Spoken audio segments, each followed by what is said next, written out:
नमस्कार दोस्तों, 12 अगस्त के दिन एक घटना घटी। एक नॉर्वेजियन वेसल है, नाम है एमवी हीरोइकिडन, जो कुछ इस तरीके से दिखाई देती है।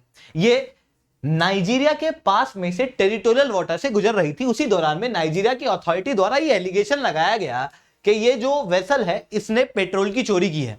पेट्रोल मतलब तेल की चोरी की है।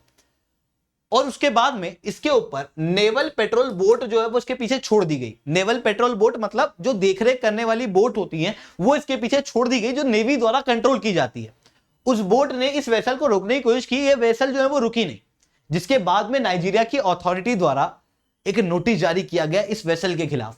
और जब यही वेसल गिनिया के पास से गुजर रही थी तो गिनिया ने इस वेसल को रोक लिया, कब्जे में ले लिया। और इस वेसल के ऊपर 26 लोग थे, जिन 26 में से 16 लोग भारतीय थे। इन्हें गिरफ्तार कर लिया गया, यानी कि 16 भारतीय लोग गिनिया के अंदर गिरफ्त में थे। नवंबर तक गिनिया के पास में गिरफ्त में रहने के बाद गिनिया की अथॉरिटी द्वारा इन 16 लोगों को नाइजीरिया को सौंप दिया गया। नाइजीरिया के अंदर इन लोगों के खिलाफ केस चला। उस दौरान में भारत के अंदर इन्हीं 16 लोगों के जो परिवार हैं वो काफी ज्यादा चिंतित थे, तो उन्होंने भारत की सरकार को अप्रोच किया। इवन भारत सरकार ने भी नाइजीरिया गवर्नमेंट को कहा कि इन लोगों को छोड़ दो, जिसके बाद में वहां पर केस वे चला फेडरल कोर्ट के द्वारा।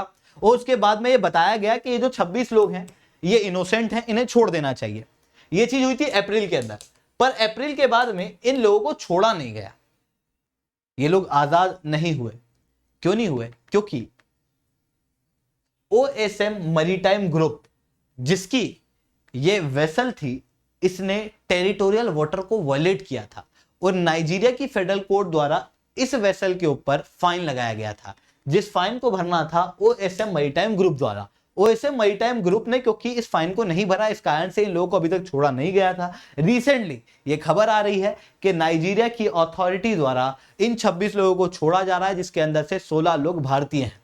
तो दोस्तों, इस सेशन के अंदर मैं शुभेंद्र सिंह चौहान आप लोगों के साथ में चर्चा करूंगा कि टेरिटोरियल वाटर क्या होता है, कंटिजेंसी जोन क्या होता है, इसके अंदर क्या रेस्ट्रिक्शंस होती हैं और क्या एक देश को अलाउ होता है। उन सारी चीजों को मैं शुभेंद्र सिंह चौहान चर्चा करूंगा। बट उसके पहले आप लोग मेरे साथ में SRC 10 टेलीग्राम ग्रुप के ऊपर जुड़ सकते हो। मेरे क्लास की अपडेट, PPT, PDF सब कुछ। इसके अलावा दोस्तों, अगर आप लोगों को मेरे साथ में जुड़ना है या फिर पाथफाइंडर की टीम से पढ़ना है तो आप लोग अग्निपथ बैच का सब्सक्रिप्शन ले सकते हो, जो कि 1 जून से शुरू होने वाला है। यानी कि हम लोग आपको पढ़ाने वाले हैं सब्सक्रिप्शन के अंदर, और इस सब्सक्रिप्शन के अंदर आपको ये सब्सक्रिप्शन केवल 7,999 के अंदर पड़ेगा। पूरे देश के अंदर अभी तक का सबसे किफायती कोर्स है ये, जो कंप्लीट यूपीएससी की तैयारी आपको कराएगा। यानी कि जीएस की प्रिपरेशन, सीसेट की प्रिपरेशन, जीएस के अंदर प्रीलिम्स और मेंस, इन दोनों की चीजों को आपको यहां पर पढ़ाया जाएगा इंडिया की टॉप एजुकेटेड, टॉप फैकल्टी द्वारा। जिससे पढ़ने के लिए एक समय बच्चे जो है वो लाखों रुपए दिया करते थे, अब केवल 7,999 के अंदर आपको ये सब्सक्रिप्शन मिल रहा है। अगर आप लिंक पे जाओगे तो आपको ये सब्सक्रिप्शन 9,999 का पड़ेगा,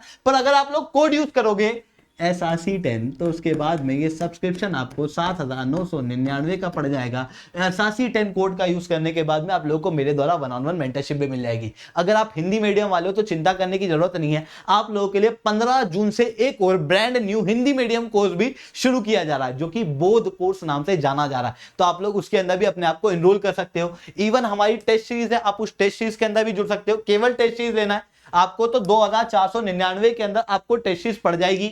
इवन ये जो 7,999 का मैं कोर्स बता रहा हूं, इसके साथ में आपको टेस्ट सीरीज बिल्कुल फ्री ऑफ कॉस्ट मिलने वाली। यानी कि हम तो पढ़ाएंगे ही सही, साथ में आपको टेस्ट सीरीज अलग से लेने की जरूरत नहीं है। पर अगर आप लोग ये कोर्स नहीं ले रहे हो तो आप लोग एक अलग से टेस्ट सीरीज भी ले सकते हो, जो 2,500 की पड़ेगी। इसके अंदर भी आप लोग कोड यूज करोगे SRC 10, तो उसके बाद में आप लोगों को मेरे द्वारा 1-on-1 मेंटरशिप मिलेगी और पूरे डिस्काउंट यहाँ पे आपको मिल जाएंगे। चलिए दोस्तों, आप समझने की कोशिश करते हैं कि ये टेरिटोरियल जोन वगैरह क्या होता है। तो आपको याद होगा 1982 United Nation convention on law of the sea जब हुआ तो उसके अंदर 3 मेन चीजों के ऊपर डिसाइड किया गया। सबसे पहला, कॉन्टिनेंटल शेल्फ को कैसे बांटा जाए। दूसरा, इंटरनेशनल सीबेड अथॉरिटी इसी के तहत बनी। और तीसरा, यहां पर एक इंटरनेशनल लेवल की ट्राइब्यूनल बनी जो कि समुद्र के सारे डिस्प्यूट को रिजॉल्व करेगी। सबसे पहली चीज के ऊपर बात करूंगा मैं, जो है कॉन्टिनेंटल शेल्फ को कैसे विभाजित किया गया। मतलब एक देश का उसके आसपास वाले समुद्र पे कितना अधिकार है। जैसे आप भारत को देखोगे तो ये भारत की बॉर्डर है, पर भारत का कंट्रोल केवल बॉर्डर तक सीमित नहीं है। बल्कि समुद्र के ऊपर भी भारत का कंट्रोल है। ऐसा नहीं हो सकता कि कोई जहाज जो है वो भारत के कोस्ट के पास से निकल जाए बिना परमिशन के। तो वो क्या रेगुलेशन है, वो United Nation convention on the law of the sea के अंदर दर्शाया गया है, जहां पर समुद्र को 4 अलग अलग भागों के अंदर बांटा गया है। सबसे पहला भाग है टेरिटोरियल जोन, दूसरा है कंटिजेंसी जोन, तीसरा है एक्सक्लूसिव इकोनॉमिक जोन, और जो इन सबके बाहर है उसे हाई सी कहा जाता है। टेरिटोरियल जोन क्या होता है, तो जैसे समुद्र के पास में जो लैंड की बॉर्डर है उसकी एवरेज बॉर्डर ले ली जाती है। जैसे आप भारत को देखोगे कि ये भारत है, उसके अंदर ऐसे कुछ होंगे ना, लेक वगैरह होंगे, तो इनका ना एवरेज ले लिया जाता है कि चलो यहां से मान लेते हैं, तो इस जगह को बेसलाइन माना जाता है। और जो बेसलाइन है सारी लेंथ जो है वो उसी बेसलाइन के कंपैरिजन में होगी, जिसमें 12 नॉटिकल माइल्स तक टेरिटोरियल जोन होता है। टेरिटोरियल जोन के अंदर क्या होगा, टेरिटोरियल जोन के अंदर एक देश का कंट्रोल, एक देश की अथॉरिटी समुद्र पे होती है, समुद्र के रिसोर्सेज पे होती है। इवन इस समुद्र से कोई भी गुजरता है तो उसे परमिशन लेना पड़ती है। न केवल समुद्र पे कंट्रोल होता है बल्कि एयर स्पेस और स्पेस के अंदर भी कंट्रोल एक देश का रहेगा। पर 12 नॉटिकल माइल्स के बाद अगले 12 नॉटिकल माइल्स कंटिजेंसी जोन कहलाते हैं। कंटिजेंसी जोन नाम अलग रखा, मजा आ रहा था क्या? नहीं, कुछ स्पेशल होगा ना, कुछ अलग होगा। कंटिजेंसी जोन के अंदर क्या अलग होता है, तो कंटिजेंसी जोन के अंदर एक देश का समुद्र के ऊपर ज्यूरिडिक्शन होता है, पर एयर स्पेस में कोई ज्यूरिडिक्शन नहीं होता। मतलब आप समझना कि इंटरनेशनल एयर स्पेस जो है वो टेरिटोरियल जोन के आगे से शुरू हो जाता है। कंटिजेंसी जोन के अंदर जो एयर स्पेस होता है वो इंटरनेशनल एयर स्पेस ही लगेगा। यहां पर नेशनल एयर स्पेस लगता है जो टेरिटोरियल सी है। टेरिटोरियल सी के बाद में इसे कहा जाता है इंटरनेशनल एयर स्पेस। पर यहां से समुद्र के ऊपर से कोई भी जहाज निकलेगा उसे परमिशन लेनी पड़ेगी, हवाई जहाज निकलेगा उसे परमिशन लेने की आवश्यकता नहीं है। 12 नॉटिकल माइल्स फिर पूरे होते हैं तो उसके आगे आता है एक्सक्लूसिव इकोनॉमिक जोन, जो लगभग 200 नॉटिकल माइल्स तक चलता है। यहां पर समुद्र के अंदर जितने भी रिसोर्सेज होते हैं उसके ऊपर देश का एक्सक्लूसिव अधिकार होता है। मतलब मछुआरे जो हैं वो यहां तक मछलियां पकड़ सकते हैं, यहां पर मिला अगर तेल है तो उसके ऊपर हक जो है वो उस देश का होगा जो ये देश है।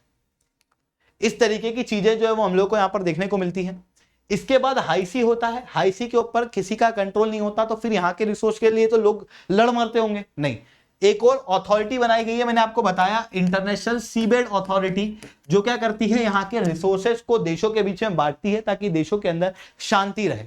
ठीक है, इस तरीके से ये सारी चीजें जो है वो देखने को मिलती है। अगर कोई देश टेरिटोरियल वाटर को या फिर कोई वेसल टेरिटोरियल वाटर को तोड़ने की कोशिश करती है, इस रेगुलेशन को तोड़ने की कोशिश करती है, बिना परमिशन के यहां से जाने की कोशिश करती है, तो एक देश उस वेसल के ऊपर या उस देश के ऊपर फाइन लगा सकता है। तो दोस्तों आज के लिए इतना ही रखते हैं। लेक्चर अच्छा लगा तो लाइक करना, लेक्चर बहुत अच्छा लगा तो SRC10 कमेंट करना। अगर आप लोगों को इंडिया की मोस्ट प्रेस्टिजियस टीम, इंडिया के टॉप एजुकेटर से पढ़ना है तो आप लोग पढ़ सकते हो, एक बहुत ही सस्ते दाम के अंदर। मैंने बताया आप लोगों का कोर्स है 7,999 के अंदर, हिंदी मीडियम के लिए 15 जून और 1 जून इंग्लिश मीडियम वालों के लिए। बिल्कुल से ज्वाइन करो, कोड यूज करो SRC10, तो आप लोगों को यहाँ पर डिस्काउंट जो है वो मिल जाएंगे। ठीक है, इसके अलावा मेरे द्वारा 1-on-1 मेंटरशिप मिलेगी। अगर आप डायरेक्ट वेबसाइट पे जाओगे तो आप पाओगे कि सब्सक्रिप्शन जो है वो 9,999 का मिल रहा है। SRC10 कोड यूज करोगे तो अपने आप 7,999 का हो जाएगा। तो 2,000 रुपए का डिस्काउंट जो है आप लोगों को मेरी तरफ से मिलने वाला। तो जाओ सब्सक्राइब करो, SRC10 कोड का प्रयोग करो। आज के लिए इतना ही दोस्तों, जय हिंद जय भारत।